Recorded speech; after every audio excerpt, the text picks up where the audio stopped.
All right, everybody. We are here for episode, is it 56, Wayne? 56, 57, something like that. Been a lot of episodes. Much like my body, we're in the mid-50s. Yes. Episode 56. We are bringing back our first time that we're going to have a guest back on the show. Our friend Andy Rohr will be joining us as we talk about basketball movies. Wayne, how was your week this week? Everything going okay? Doing all right there? It was a very interesting week work-wise. Some things happened that I'm not really at liberty to talk about, but I am still employed, so that's all that counts for me right now. That's all that matters. Yeah. Andy, welcome back to the show. How are you doing today? I'm great. I was blown away that I'm the first guest back. This is quite an honor to be with you guys again here. So yeah, we appreciate the third seat in a row. Yes, we appreciate you coming on. Obviously, this week is another week that we felt that you would be able to help us out a lot in, because last time you were on, we talked Star Wars, which we know you're a huge fan. Basketball movies is their topic this week. I'm a big basketball fan. Wayne, not as much. I would say Bulls fan, obviously. My issue is I had to do so many college basketball games, and with March Madness when I worked at the Big Ten, I just can't do it anymore. I don't have the patience for it. Like, understandable. The sound of the ball going through the hoop right now. It's just PTSD the delicate nature of today's game, where if you breathe on the guy wrong or you have more than one hand doing, hand checking, that's a foul. Come on already. Yes, yeah. They never would have survived. Any of the players would have survived during those Pistons bad boy days. Oh God, yeah. It would have been rough.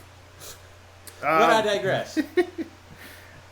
So in talking basketball films, there's the 90s were, I think, a huge decade for basketball films, and I think we owe a lot of that to our hometown Chicago Bulls, 6 championships, which we'll be talking a lot about through this episode for various reasons. But they had that Michael Jackson guy. Yeah, right? That guy, he used to moonwalk really well. King of pop. Yes.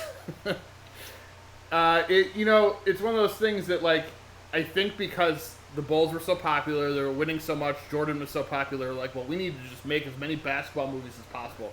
And that was part of the problem. They oversaturated, and, like, I'm going to go through the list of basketball movies. We're going to obviously skip around most of before 1985. But, like, there are some years in the 90s where there was, like, 5 basketball movies made. I was like, whoa, relax. I have zero recollection of that. If you had to remind me of White Men Can't Jump, or actually I think Andy did, it's like, so one of you, I'm like, oh my gosh. And it's a classic. That is a fantastic movie. It's a good movie. It wasn't one of my first ones I thought of either until I started going through this list, and I was like, oh wow, I forgot about that one. So, we have to we should mention something like Teen Wolf. Teen Wolf did have basketball in it. He was a basketball star. Playing basketball to the docile tones of Randy Newman. Yes, exactly. But it was more of a comedy.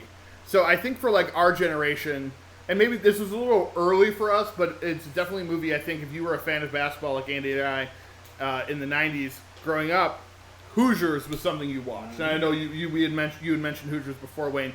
I think it's something everybody watched. It's the kind of quintessential sports movie. They're not a great team, and then they got to come together. They got to overcome, and it has the great Gene Hackman. So it's always kind of been, I think, the first movie I thought of when basketball movies are mentioned. It's not necessarily my favorite. There's a bunch I like more, I think, but it definitely did kind of pique my interest in the sport. Yeah, my dad always referred to this movie as the Bad News Hoosiers, because it's basically the Bad News Bears. Exactly. But basketball. Exactly. Andy, do you have any recollection of Hoosiers and how you felt when you first saw it? Yeah, I mean, I think you were kind of hitting on it. You probably heard me say a couple times, but it's like the template movie for basketball movies is Hoosiers, and great underdog story, of course. You mentioned Gene Hackman, but Dennis Hopper being in it as well. Yep. And kind of, and both of them in somewhat iconic roles within that. I don't know that I'm straining now to think of any of the then kids that went on to fame. I don't. But I think it's the tie-in obviously to Indiana and kind of basketball life there. and just having that underdog story, and it's very archetypal. You mentioned Wayne, the bad news element.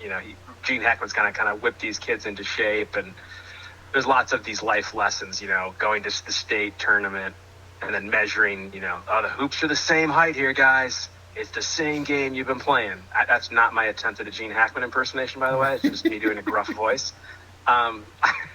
Just so it doesn't get lost. I do need to rewind a little bit. I want to hit on that because of reruns of TV, I've seen Teen Wolf probably close to a dozen times, and there's a lot of great moments in that in a really silly way. Oh, for sure. There's a lot. It's just a hilarious movie. A lot of it's unintentional comedy, but well worth watching if you're just looking for a late night laugh. For those that haven't seen it, nothing to do with the new TV show. No, nothing. Yeah, not similar at all. I actually am interested in the new TV show. I'd like to watch it. I know so it's you're over telling now. me Michael J. Fox is not making a cameo? No, I don't believe so. He should have, though. He should have been a teacher or something. He should have, yeah. Or the basketball coach. Scott Howard. Scott Howard is now the basketball Scott coach. Scott Howard. Yeah. With Styles, his buddy. And then, of course, they could work into it. If I could go back in time. There you go. Add in the IPs. And then we really exactly. Got just keep throwing them in. Yes. And throwing in other random IPs. Gee, that's a great idea for a movie. Yeah, yeah. I might have snuck that in as a little bit of another tease there, everybody. Red herring or teaser. Yeah, exactly. A few notes on Hoosiers, directed by David Anspaugh. Barbara Hershey also in it. Dennis Hopper was actually nominated for an Oscar for Best Supporting Actor for his role. Jerry Goldsmith was also nominated for the score. Hoosiers actually has been selected for preservation in the United States National Film Registry. So there you go. I assume probably the first basketball movie to be put in there, unless there's something from 1927 that I didn't see. Something with James Naismith, yeah. Yes, it's something. Silent film from, what's his name? Charlie Chaplin. Did you do a basketball movie about Hitler? I don't know. Jimmy Stewart, he's going out for a layup, and oh, God, he slipped on some... Oh, God, what's going to happen now? See, that was my Jimmy Stewart attempt. That was pretty bad. Pretty good. I mean, pretty good. Not pretty bad. I almost said pretty bad. Pretty bad, pretty good. Pretty bad, pretty good. All right, so the next one we did mention a little bit, White Men Can't Jump. Came out in 1992. Obviously, this one dealt with a lot of the differences between race and the way people are seen in the basketball game, I will say. Who is Babe Ruth? Yes. It is directed by Ron Shelton, who has done many sports films. Bull Durham, just to mention one. I think sports films and cop films. I think Ron Shelton is what he's mainly worked in. You can have a really good career with those two topics. You basically could, yes. Wesley Snipes, Woody Harrelson, Rosie Perez star in this film. It's a story of Bill Hoyle as a former college basketball player who makes his living by hustling street ballers. And him and Wesley Snipes kind of team up, and they start hustling these people together and making money. And Rosie Perez is her goal is to be on Jeopardy, and she eventually follows through on that goal. Kind of almost to the dismay of Woody Harrelson's character, because he doesn't want his. I think he doesn't want, if I remember correctly, his woman to make the money for him. He's kind of, it's one of those things. Yeah. Oh, Billy Ho. But for me in 1992, it was probably. I don't know. It wasn't definitely my introduction to Wesley Snipes or Woody Harrelson, because I did watch Cheers and I did watch Major League, but it was probably my intro to them in the starring role, I guess. Right? To our generation, that was kind of the first time I can think of both of them being the main characters in something that was that big. Yeah.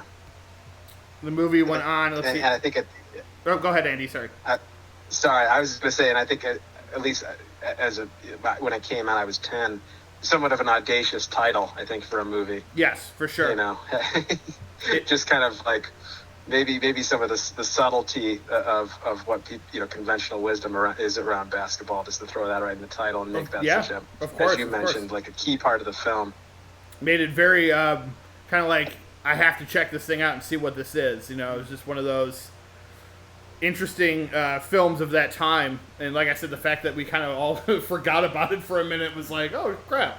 But I probably saw this movie about a dozen times too on TV back then. I know. I remember the name sparking a lot of outcry with all of the fragile white men that existed at the time, and still do. It's like, well, let me tell you, I ain't so fragile. I got it.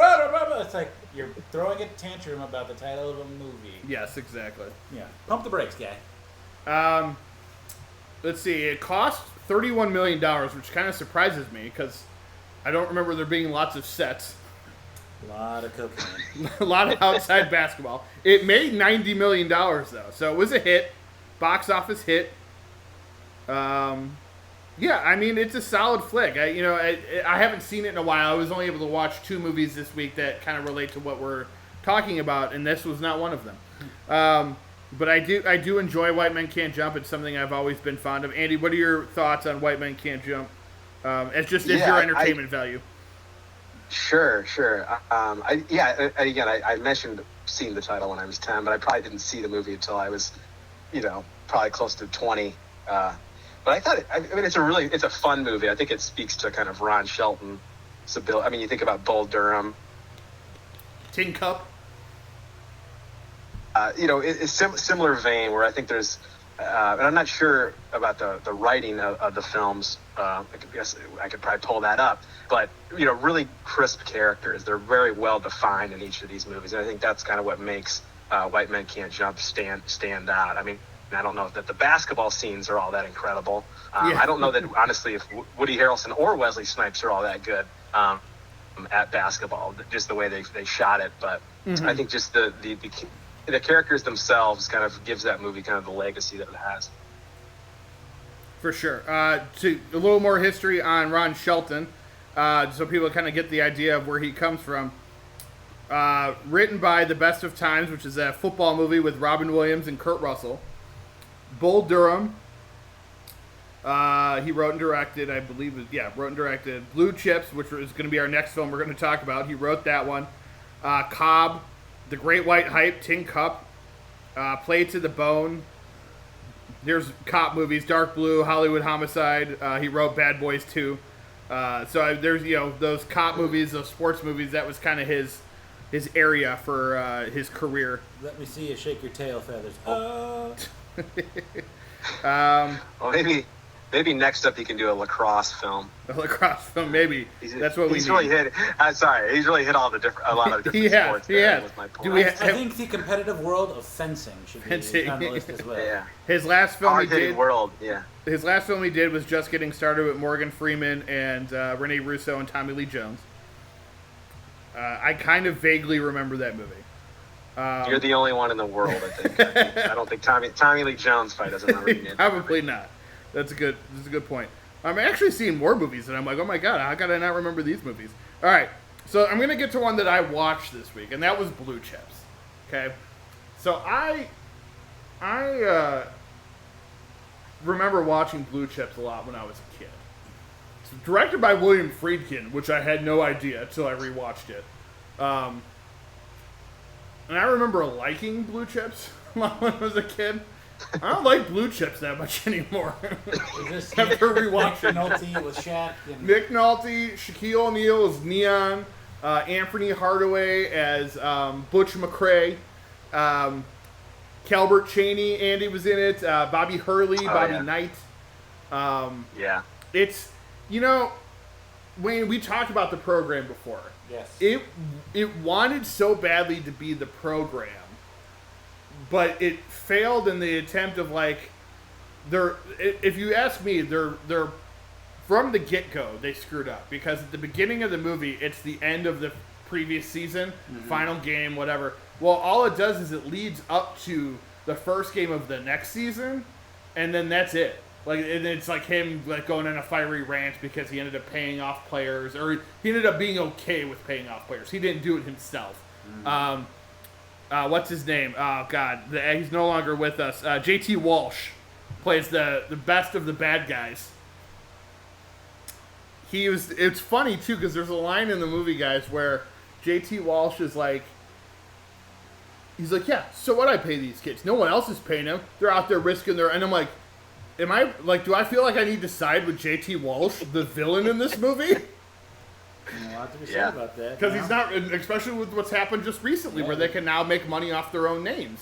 Right. Never in my life did I ever think that was going to happen, because I figured, much like the political world, the NCAA was an unbreakable shell of corruption. Yeah, for sure. It hasn't aged well. I actually looked at it. It wasn't reviewed well back in the day. But as a kid, I didn't know any better. It came on TV. I watched it. It was about basketball. Mm-hmm. It had Shaq's in it. Right, yeah. It had Shaq in it, who I knew at the time, and not personally, of course. It would be years later before I saw him in person standing right in front of me. It's a different story. Never did you know he'd be a pitch man for the General. But Huh? I said that you would have never guessed he'd be such a pitch man. Yeah. For the General, for Papa John's, for you're right. Hot, icy hot. Icy hot. He can barely speak, but he's able to sell shit for some Wasn't reason. he for Taco Bell for a while too? I think probably. Oh yeah, he was. I think he was. Honestly, I think he's like Kiss and Gene Simmons. He's pitched pretty much everything. Yes. Yeah, that's a fair comparison. Apparently, he's the reason they drafted Anthony Hardaway though in Orlando. Yeah. Because he did. Yeah. Anthony was just out of college when he did the movie. It was in between. And so Shaq had got to work with him and play with him. And so he was like, hey, you guys should draft that guy. That will be fun. I think that's the most notable piece of the movie is what you just mentioned there. Yeah. That they made a trade. They traded Chris Webber for Penny Hardaway because of this movie. And at the time, it seemed outrageous that the Magic did that, because the idea of Webber and Shaq was what everybody was kind of salivating over or fearful of, But like Penny Hardaway... Anthony Hardaway. Who's this guy? And turned out to be quite a Little Penny. Those commercials of Little Penny, Chris Rock. Yep. Ed O'Neill, also in Blue Chips, plays the annoying reporter who keeps asking him about the nasty allegations. Oh, that's right. I forgot all about that. Mary McDonnell, Alfred Woodard. Good cast. It's just not a good movie. I don't know if you guys remember much about it. It just really wasn't. It didn't hold up, and it really, after I was done watching it, I was just like, Jesus, what was the point of this? Mm-hmm. I think at the time. Yeah, go ahead. Yeah, so it's just he quits because of the corruption, and it's all on, I can't do this anymore, and makes a big thing in front of the media, and that's where J.T. Walsh really becomes the bad guy, because he's like, yo, who are you? You're never going to work in this town again. And you're just like, okay. There's the J.T. Walsh I know. I want to speak to your manager. Yeah, basically. I think your review is probably pretty spot on. I remember it being the first cynical sports movie that I ever saw, and I was surprised at the tone of the movie. Yeah. At the same time, I mean, you both of you have mentioned kind of the interesting pivot we've had 27 years later, where finally, they're paying athletes in a larger way, or they're paying for their likeness in some instances. Yep. And it's just such a radical departure from, and Wayne, you said it, you couldn't believe in the 90s, that the J.T. Walsh character, you might be like, oh, well, that kind of makes sense. These kids are risking a lot. They're very poor, and we're taking advantage of them. So it's interesting in that sense, but I've not watched as recently as you, so it sounds like that's not necessarily upgraded the film at all. No, in any rhyme or reason. But it's Nick Nolte. Is the opening scene is him yelling at the players, and I've always had a hard time with this kind of stuff because they're, and this is what I talk about with the guy I work with, that mentality transfers its way into the NBA, and then you have these. You end up having these college-type coaches yell at these adult men who are making way more money than them. And so in college, you should be preparing them for that instead of treating them like they're still children. Yeah. You know what I mean? That's always kind of where my head's been at. And so the opening scene, I'm just like, Jesus, really? Who's this helping? So this movie was, 94, right? Yep. Now, This movie seems like it was so much longer ago when I compare it to something made a year later, like Jerry Maguire. Yeah, it does. You're right. It feels like it was like a relic of an old timer. Maguire does not feel that old. You're right. I don't know if that's just me, or obviously thank you for verifying my feelings there, or my thought, whatever the correct terminology is. But yeah, just I don't know what it is. If it is the archaic way of coaching, and just the. It was made at the time that the whole paying players and stuff like Shaq was a big part of that. Yep. People believe that Shaq got paid in college to play basketball, and so it's interesting. Not only did he make this movie, but that's the main topic of the film. I mean, if anybody is naive enough to think that these players weren't paid, though, Yeah, I mean, for sure. on. No, I agree, and that they were coming at it. I think trying to tackle it as like that's a bad thing, and let's. So it's just again where it's not as bad as it used to be. It leaves kind of a sour taste, I think. Yeah. Andy, I know you had something you wanted to talk about. I don't want to overtake the conversation here. We brought you on to talk basketball movies. What's the first one you would like to talk about? From the 90s? Just specifically, in general. You hit a couple. Yeah, I think He Got Game is one that, of these 90s movies, actually stands the test of time a little bit. I agree. And this is, of course, the story with I can't remember Denzel's character, but Jesus Shuttlesworth. It was Ray Allen, another player from that, a little bit after the era, a year or two after the Shaq draft class that we kind of were going through. But I think that still holds up pretty well, and that's particularly. I mean, it's a basketball story, but really a father-son story, and about respect. And it's interesting. Like there's almost, and not another teaser, but there's a little bit of a lineage with the plot line in He Got Game to Space Jam: The New Legacy. I know I laugh as I say it out loud, but just in terms of like, proving to your father that your worth in regards to playing a game, and it's kind of an interesting idea. Not judging that at all, but because I think that is the case for a lot of people. You got to, and how you earn respect in that kind of father-son relationship. But He Got Game would be one. Above the Rim is a fun one in terms of kind of a late night TNT watch. If you guys know what I mean by that. Yes, yeah, for sure. That's another. Yeah, Above the Rim is one of those films that another one. Trust me, I watched all these movies numerous times as a child. I actually, Andy, and I probably shouldn't have. You're laughing. That's probably why you're laughing. Believe it or not, Andy, I saw He Got Game in theaters. I was probably like 14.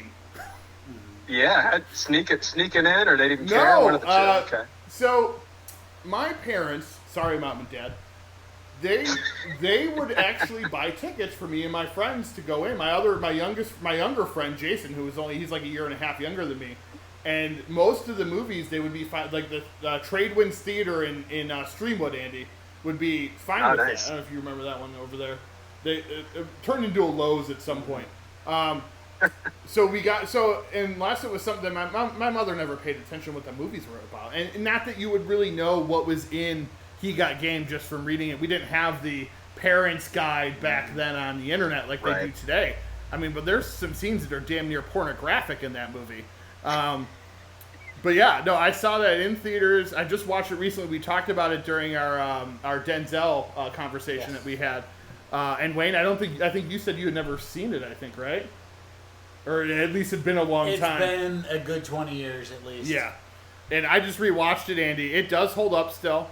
It's one of my favorite Spike Lee movies. I was surprised to see that when it came out, it was only like 50-something% on Rotten Tomatoes. I thought it would have been much higher. I think that's probably why, because I'm a couple years older than you, but I remember I didn't watch it for a while because I was under the assumption that it wasn't good. Yeah. And so I was surprised, and I think it's great to hear that you guys have watched it recently and felt that it does hold up. Yeah, Credit to Spike Lee for sure on that. I think he's got, at this juncture, he's got quite a track record. More hits than misses. Oh, he does, and I think watching his most recent film, and we'll get a little off topic here, but like, I want people to recognize Spike Lee as the same type of genius as Quentin Tarantino. Spike Lee has been taking from genres, doing the same thing that Tarantino has been doing for years, but because his movies have a different center to them. They're mostly about racism or the prison system, stuff like that. A lot of that I think gets overlooked. And with Da 5 Bloods, he really went in. Like, it was like, he's like, I'm going to take from the 80s, I'm going to take from the 90s, we're going to do weird explosions, we're going to have weird cuts, we're going to do all this weird music. And for me, it worked. A lot of people were put off by it. Like, they were surprised. I think that's a great, yeah. You know what I mean? That's like, a great point. Yeah. Sorry, go ahead. You're hitting it on the head in terms of the, like, why Tarantino probably is deified a little bit more amongst his fans. I think it is about content. It is the hyper-violent nature, I think, of his movies, and it is the dialogue for sure. For sure. I think that is in terms of the proponents of Tarantino's work. But yeah, again, looking at and maybe you could argue that Tarantino's batting average is maybe a little bit higher, but he's made a lot fewer made far less movies. Spike Lee deserves to be up in that canon in terms of last 25, 30 years. Who are the kind of the elite directors? He certainly is in that class. Yes, I think only a so. few others. For sure, yeah. He like I said, just the chances he takes, and again, the chance he took on He Got Game. That's a good example too. Is casting Ray Allen. I mean, never acted before. Sure, he could play basketball. That was if that's your main goal. But he did a pretty good job, I think, overall with that character. And they did a good job of surrounding him with up-and-coming actors, and obviously being surrounded by Denzel Washington doesn't hurt. But Mila Jovovich, Rosario Dawson, up-and-coming actor / basketball player Rick Fox. Yeah. Such a beautiful in a scene right out of Blue Chips, basically. Yep. Oh, yeah. They did it correctly. Like, they showed you like what you should do with that kind of stuff. So, guys, I not to jump ahead, but I've just tumbled down the rabbit hole. I started looking up basketball movies on just the Google machine, right? And the flood of memories of movies that I forgot about right now. I know we're still in the 90s. Yes. But, I mean, I'm just going to run through these really quick. We don't need to talk about them. And if you have more, feel free to jump in as soon as I'm done here. I didn't mean to cut you off. But, like, basketball, loving basketball. Obviously, we talked about He Got Game. Mm-hmm. Oh is another one, yep. I mean, how about 8 Crazy Nights? That's got basketball in it. That does, too. That came up on the list. Air Bud. All 12 of them. Yeah, this is the one I wanted to ask about. Do you guys remember Get Over It? Yes, I remember the movie. I didn't really see it, but that was Kirsten Dunst, Cisco, and Ben Foster, right? Was it Ben Foster? Okay. Yeah, Ben Foster, I believe. I remember seeing that in theaters, and it was like, so they're going for 10 Things I Hate About You, because Midsummer Night's thing they're going for. But it's like it's not really working for me. Yeah. Anyway, oh my gosh, there's this. Oh, I remember this too. Oh my goodness. Any memories of any of those 3 that I just machine gunned off there? I was hoping you'd mention Celtic Pride, but certainly another forgotten gem. Basketball for sure. Basketball, kind of Trey and Matt Stone. I was a big fan of O back in the day. I don't know if it's just because I was a teenager, but it really, the whole Shakespeare in modern day was a big thing back then. I'm a huge fan of Josh Hartnett from The Faculty and H2O. So coming off of that, I was like, wow. Mekhi Phifer was big at the time. Julia Stiles was huge at the time. One of my teenage crushes right there. So that was a movie that, because the basketball was involved in it, and the love story and all the murder and all that stuff, like I've seen the movie more than most people have seen it. Would be my guess. Trivia question for you, for both of you. Do you know who directed that movie? Tim Blake Nelson. Oh, all right. He's all over it. Yeah, kind of a little surprising, right? Like, yeah. I remember that was part of the reason I think I wanted to see it too, because Oh Brother Where Art Thou had just come out a year or two prior, and I'm like, he's gonna direct a movie now. Even if he was wrong, I wasn't gonna argue just because I know better at this point. So you did mention Celtic Pride, Andy. I didn't get a chance to watch either of them, but I just bought a brand new DVD double feature, Celtic Pride and The Sixth Man, which is the one I was talking to you about before. I hate the Celtics almost as much as I hate the Lakers. Well, let's not forget about the Knicks hatred too. So Celtic. While I'm sorry. Did they pay? I'm sorry. You bought that, or they? Oh, I bought it. I bought it. It's a 2-movie set of Celtic Pride and the Sixth Man. Of course I bought it. Come on now. I had to add it to the collection. I also recently bought a copy of Eddie by Whoopi Goldberg. Oh, sure. That has a bunch of basketball players in it. That was the thing about these basketball movies back in the day, too, was like always the lesser basketball players were in them, and I knew all of them.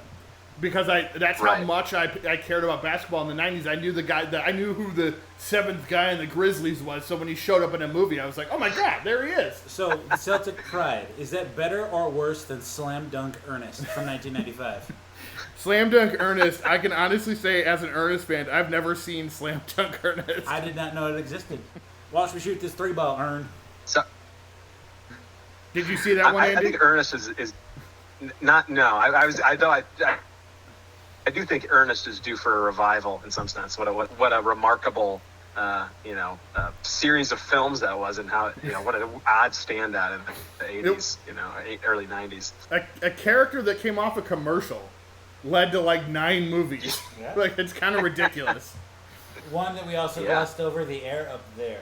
The Air Up There. I know Andy and I had talked about that one before. Okay. Go ahead, Wayne. Yeah. No, I just remember that one being a little bit of a childhood sentiment one. I don't know if it was just because when I saw it, but I was just like, oh. I always loved that movie. Yeah. It always reminded me of like Olajuwon because it was about an African player and him going to recruit him from Africa. So I always related it to Hakeem, even though Hakeem was in the NBA long before that. But that's when the Rockets, right around when this movie came out a year or two later, the Rockets, that was the year the Rockets won their first championship.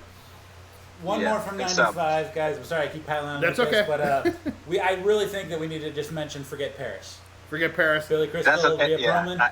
Go ahead, Andy. I dropped that in. I think it got lost in the shuffle. I mentioned that.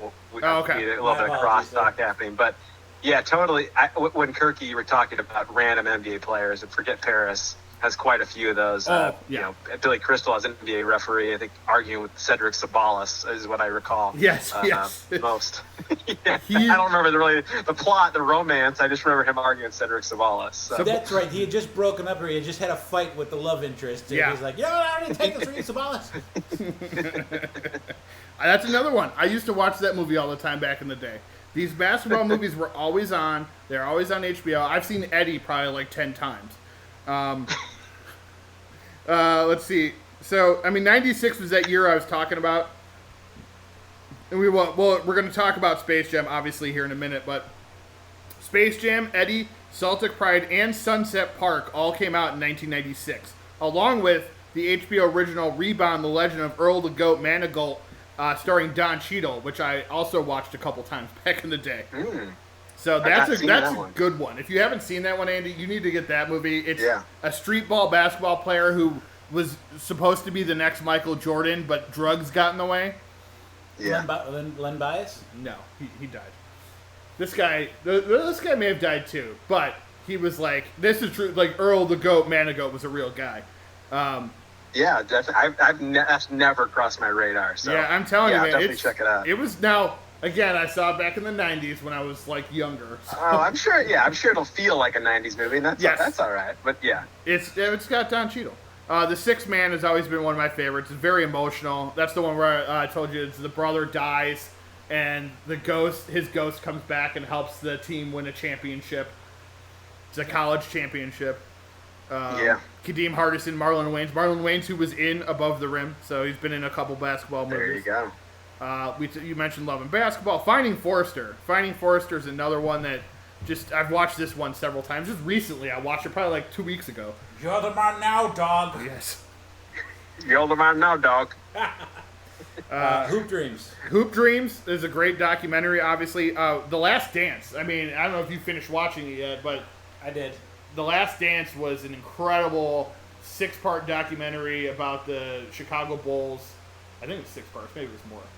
Yeah. Whichever. I think an unfortunate legacy now is every sports team or every athlete is getting that long documentary treatment. Yeah. We're getting a 6-part documentary on, Derek Jeter and Tom Brady. Mike Tyson. I don't know, those guys that interesting that we need 6 parts on them. Right, exactly. It's like we'll find out. With the Bulls, like there was a team of guys, and each the first 3 episodes are one's about Jordan, one's about Pippen, one's about Rodman. So they kind of they split it up and right. But yeah, that was I thought that was a great series. It really hit the nostalgia for me over last summer to just kind of be able to go back and remember all that stuff. The biggest thing I took away from that is how much Michael Jordan's life sucked. I'm just serious about not being able to leave the hotel room, not being able to do the things he wanted to do. He was so isolated and, it was all about the game. game. Because anytime he went anywhere, he was just mobbed, and it was a threat to his life because he was going to get trampled. And then his dad got murdered. Yeah. Like, that was a whole crazy thing. No, not my friend. His dad got murdered because of his gambling debts. I heard it from another guy who knows what's going on there. I heard this thing. Let me tell you. It's like, just the conspiracy. I hope everybody's picking up on Wayne's accent right now. That's very important. Yes, it's definitely... and I'm not making light of it, but just the ridiculousness that comes the conspiracy theories that surrounded all of that nonsense. Not nonsense, but you know what I mean. Yeah. That whole time unfortunate period. situation. Yes. Glory Road was another one. Andy, you familiar with that one? Yes. Yeah, I thought that was kind of run. Yeah, I appreciated that. It just in terms of, I think if I know we were lauding Hoosiers earlier, but if there's one kind of thing that hasn't aged as well, a team of all white players beating the all black school and kind of not really touching on kind of the dynamic there. And here you have, a story that's actually like, this happened. We need to acknowledge this in some way. And it unfortunately still feels very modern with everything going on too. So I mean, it's definitely a very timely movie. I think Glory Road. It is on Disney Plus if anyone wants to watch it. That's where I watched it recently. It definitely came out at the Disney sports boom, where they were making a movie about every sport. So that itself I thought was very interesting. That at least we did get a basketball one out of that whole time period where you had Invincible and Remember the Titans, The Rookie, Miracle. Like those are, Disney was on a run there for a while. There are some other good ones that have come out in the recent. The Ben Affleck one I thought was pretty decent. It's more about alcohol, I guess, than basketball, but basketball is the center of that story. And there were, honestly, I think there were a lot more good ones in the 90s than the 2000s. As I'm scrolling through, I'm like, wow. You're not a fan of Like Mike? One or two. Let's see. There was one with Thunderstruck with, what's his name? Kevin Durant. Kevin Durant? Yep. I never saw that one. Like Mike, did you guys mention that one already? Yeah, he said, Wayne said like Mike. I said I don't like one or two. They made two of those atrocities. And that's essentially what Thunderstruck is. It's basically a kid finds Kevin Durant's sneakers and becomes as good as Kevin Durant. All right, so we're going to jump back into 1996. Michael Jordan playing baseball. What? I was just going to start singing I Believe I Can Fly, but Cool. I prefer, what's the Chris Rock, Basketball Jones? Basketball Jones, I got Basketball Jones. I used to think that I could not go on. It has a fantastic soundtrack. So I did watch Space Jam. One of the many things that is missing from this new one, yes. Yes, I did watch Space Jam this week to prepare for the new movie. It's still fun. It's not... I look at Space Jam and I never consider it like a great movie per se. It's just a product of the time that it came out. Michael Jordan and the Bulls were super popular. Jordan was super popular, and I think it hit at the right moment, and it came out the year that he came back, or the year after he came back, but the year that we won our next championship. His first full season. Yes, exactly. Wearing the. But as the last Dance points out, filmed while he was playing baseball and kind of playing in those, scrimmages with those guys on the set of the movie. Yes. Again, kind of, got him, re-engaged him and wanted to play basketball. Exactly. So we can thank Space Jam in a lot of ways for Jordan's return. So. Yes. But the first thing, you were singing the songs, Wayne, it's hard not to sing the songs. The soundtrack is amazing. Yeah. It has a great 90s soundtrack. Even if there's one person who sang on it that we don't talk about anymore. Still a great song. It opens and ends the film. obviously the Looney Tunes were, popular with us from growing up. So it makes sense that, to put them with Michael Jordan. I always have been a big fan of Bill Murray, obviously, if you know me. So Bill Murray being in that movie, to me, was like the greatest thing ever. The biggest miss of the new movie. No cameo. How dare they? How rude. It's Wayne Knight was good as well. My only complaint, I had this complaint, Andy, and you're a basketball guy, so you'll get this. Like, the only thing they could steal from Sean Bradley was his height. Because that guy did not have that much talent. Oh, they kind of did him wrong, though, in the Goon Squad, too. They made him, like, a big doofus. They made him a big doofus. Remember that? He apparently is very smart, I think. But he is kind of a hillbilly, though. I think he's, going back to Blue Chips, he's kind of like the hillbilly redneck in that movie. Yeah. Not to disparage Sean Bradley. It was very much so. Yeah, very much because of his height. He wasn't, of that crew. And the same thing you could say for Muggsy Bogues. Yes. Better player in a sense than Sean Bradley, but because of his stature, being 5'3", and playing in the NBA, same dynamic there. They definitely were going for that one really tall guy, one really small guy. And it's like, obviously Shaq said no, because he wasn't gonna be the they star. could have got Shaq. Yeah, exactly, because he wasn't going to star in it probably. You're right. And they could have got David Robinson, but I guess he's not that tall. Bradley's thing was that he was 7'6", so that was the.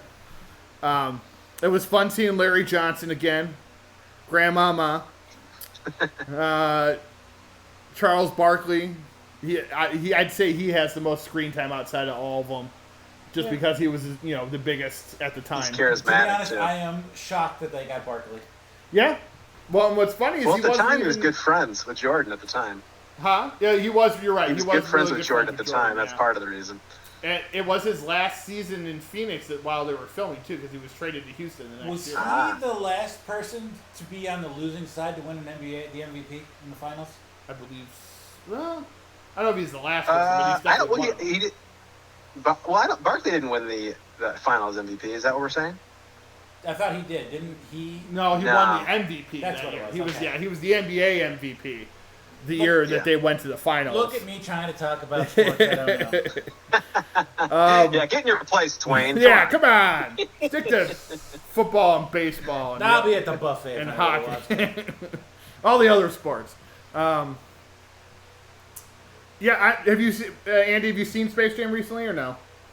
No, not really. And I think at the same time, you've hit it on the head. It's not a great movie. I think there's a lot of nostalgia. There's a lot of things they do right. The Toon Squad, the Goon Squad. They've had a certain legacy.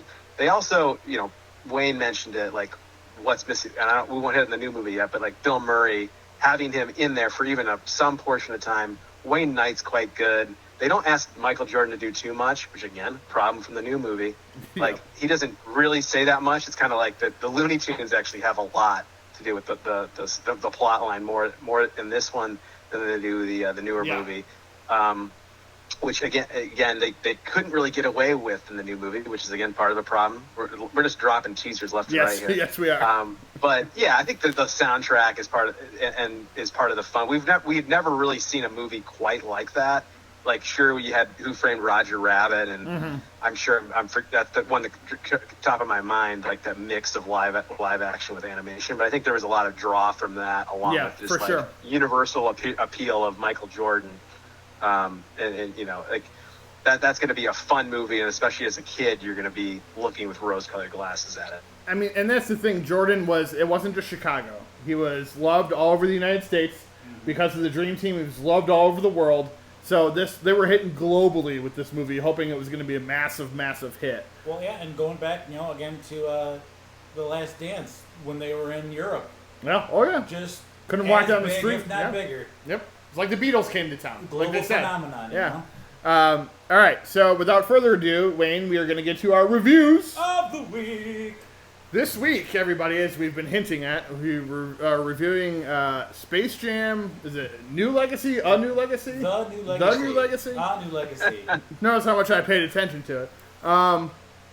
Starring LeBron James. I will say this, guys. LeBron James is better than Michael Jordan. At acting, not basketball, but acting wise. The delivery was spot on, Kirky. I was about to hang up the phone, so. That I will agree with, but let's also point out he wasn't great. No, he's not. No, it wasn't great at all. By any stretch, he's not a good actor. It's just he was a better actor. All right. Yeah. That's like saying which rusty nail do you want to step on? Yes, exactly. Oh my. It's a good point. Let's see. Okay. So the director is Malcolm D. Lee, who is a cousin of Spike Lee. He's worked on, I think Spike Lee produced a couple of his movies and stuff here and there. Screenplay. 1, 2, 3, 4, 5, 6 people wrote this movie. That should tell you something. And it felt like it. Yeah. Even the story was by 4 different people. Based on Space Jam, created by blah, blah, blah. 4 other guys. Jesus.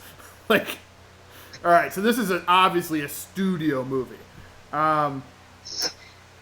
Produced by Ryan Coogler, LeBron James, Maverick Carter, Duncan Henderson. Starring LeBron James, Don Cheadle, Chris Davis, Sonequa Martin Green from The Walking Dead, Cedric Joe, Jeff Bergman, Eric Bauza, Zendaya, Laurel Howery's in it as himself. Probably my favorite, or not, I don't know, favorite, but I did like that Ernie Johnson was in this, Andy. Oh, yeah. I thought that was a nice touch. Because they really didn't have, I think the Looney Tunes were the announcers in Space Jam, I think, right? Didn't they have some of the I don't remember. I just watched it. I don't remember. I honestly don't recall, but that sounds right. But it was nice having Ernie in as... Okay, so the plot is LeBron James was told that he needed to be really good at basketball. And so he became really good at basketball. He wanted his sons to be really good at basketball in disregard of anything that they actually wanted to do. And basically forced them to play basketball. I don't know if this is the story if I'm LeBron and I want getting out, but hey. Not my movie. And then, just off the bat here, I think everyone can kind of tell what the plot's going to be. But off the bat, 2 hours? Really? 2 hours.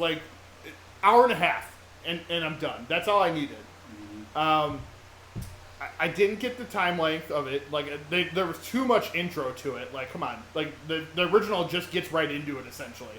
When I was going through the internet and scrolling, a lot of the reviews were like, wow, this is really a flex by, was that Warner Brothers? Or yeah.